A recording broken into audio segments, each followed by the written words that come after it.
L'État, à travers le ministère des Finances, alloue environ 8 milliards de francs CFA aux établissements scolaires privés en guise de subvention. Malheureusement, cet argent emprunte des couloirs qui n'ont rien à voir avec les objectifs fixés. On s'est rendu compte que la gestion n'était pas bonne. Les promoteurs pensaient que l'argent qu'on leur donnait, c'était l'argent de poche.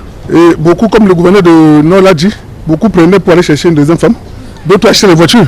Il faut qu'on comprenne que c'est l'argent de l'État et qu'ils sont passibles des sanctions. Parce qu'il y a des sanctions qui sont prévues en cas de mauvaise gestion. Une accusation dans laquelle certains promoteurs et responsables d'établissements scolaires ne se reconnaissent pas. Pour ce qui est de l'archidiocèse de Yaoundé, nous sommes très sensibilisés par le secrétaire à l'éducation sur la gestion de cette subvention. Elle sert au paiement des salaires des enseignants permanents de nos établissements scolaires. C'est le cas pour le collège Jean Tabi.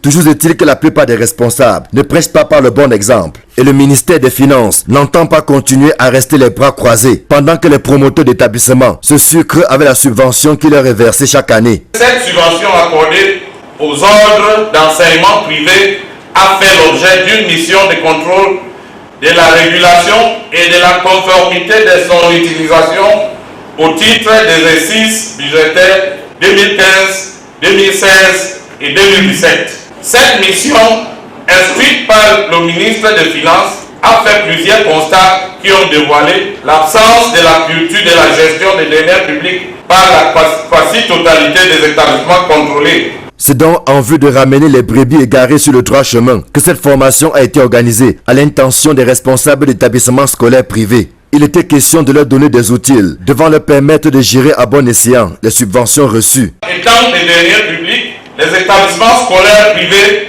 qui en bénéficient sont astreints à la justification de l'utilisation qui en a été faite. D'où l'impérieuse nécessité d'accompagner ces responsables en les outillant à mieux gérer et surtout savoir rendre compte de l'utilisation qui est faite de ces subventions. Ceux qui vont persévérer dans la distraction des fonds reçus n'ont qu'à bien se tenir. La première sanction, c'est la suspension de subvention. On donne plus la subvention. Deuxième sanction, la fermeture de l'école. La mise en administration provisoire. Il y a même des sanctions pénales. C'est-à-dire qu'on peut mettre le promoteur en prison. En espérant que tout ceci n'est pas tombé dans les oreilles de sourds.